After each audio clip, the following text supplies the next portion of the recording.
Today we have patients also coming in to see us just to want to make some improvements with their smiles. For those patients, a smile makeover and incorporation of a porcelain veneer for them is a viable option. Porcelain veneer is actually porcelain that is a facing that goes over a tooth. It's a very cosmetic way and a conservative way to make the teeth appear almost as you want them to be. They could be perfect. We could change colors, we could change spacing, we can show more teeth, we can make teeth longer so they're more visible for them.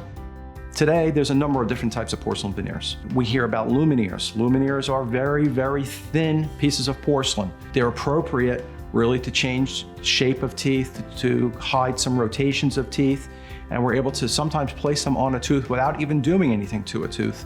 We're able to control color more and change spacing by using a different type of porcelain veneer called a stackable veneer. Patients love veneers when they're completed because it becomes an immediate change to their mouths. We're able to suddenly make a drastic change to them, just usually in 2 visits.